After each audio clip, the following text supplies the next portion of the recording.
President Bongbong Marcos is set to leave for New York on Sunday to attend the 77th session of the UN General Assembly.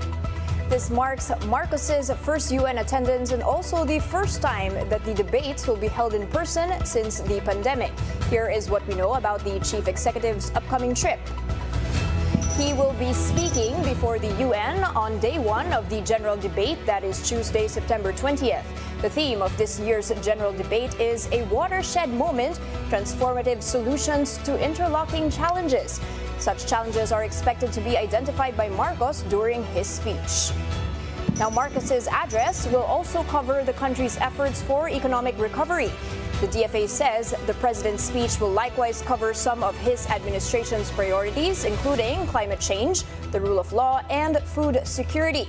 Now, asked if he will be speaking about issues about the West Philippine Sea, the DFA did not give a definitive answer, saying the speech is usually vetted by the Office of the President. At the 77th UNGA, Marcos will be meeting more than 150 other heads of states and governments. He will also hold discussions with the U.S. Chamber of Commerce, the U.S. ASEAN Business Council, and the U.S. Philippine Society. The president is also expected to deliver a speech at the Philippine Economic Briefing, which will be attended by institutional investors, senior corporate executives, business analysts, and even academic think tanks and entrepreneurs.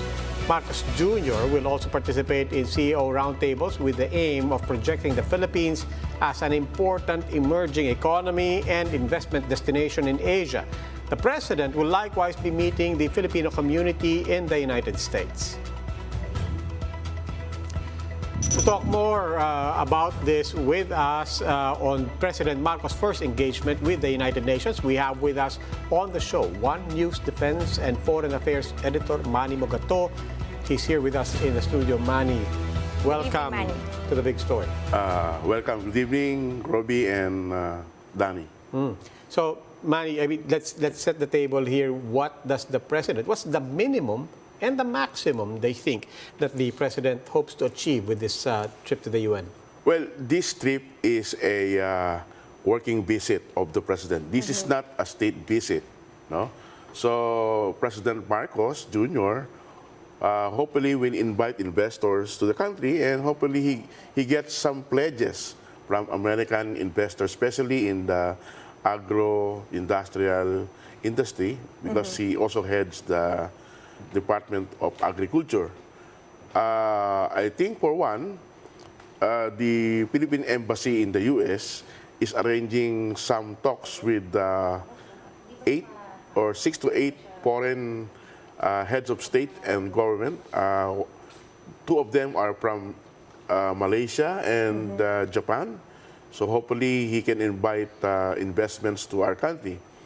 And there's also some talk in the in the Philippine Embassy in Washington that there are arrangements to talk with U.S. administration official, specifically John Kerry, the former Secretary of State, who is now the Special Envoy for Climate Change. Because John Kerry has offered the Philippines financing for some energy projects, clean energy.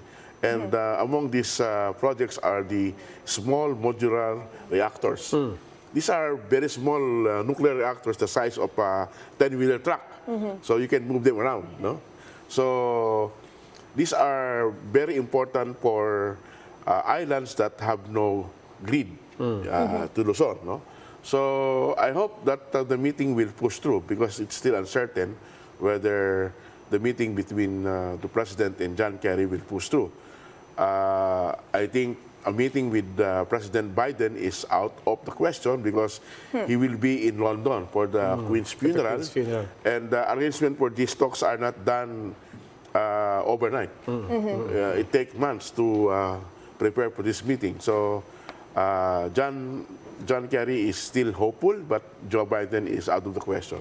Manny, you mentioned already the agenda, so it seems like it's a given that all of this will be taking place. But can we first backtrack and talk about the elephant in the room, which is this $353 million contempt order on the president as the son, of course, of Ferdinand Marcos. How is this going to impact his travel there? Are there limits to what can be achieved? I believe that the U.S. State Department has already assured President Marcos that he will not be arrested when he sets at minimum. foot on the U.S. soil, because it will be a big embarrassment, especially to the U.S. administration, if a head of state is arrested in its soil. So I'm sure that this has been planned out earlier, so it will be a smooth travel for the president. But remember that in the last administration, President Duterte did not even go to the U.S. So this is a big statement, no? Especially if President Marcos is going to the U.S. ahead of his visit to other countries like China. No? Of course, the ASEAN is a given because we are a member of ASEAN countries. But going to the U.S. is a big statement because it solidifies our relation with our #1 treaty ally and our #1 source of defense equipment. Yeah, but to that point, Manny, you mentioned our treaty and our alliance with the United States, long-standing relationship.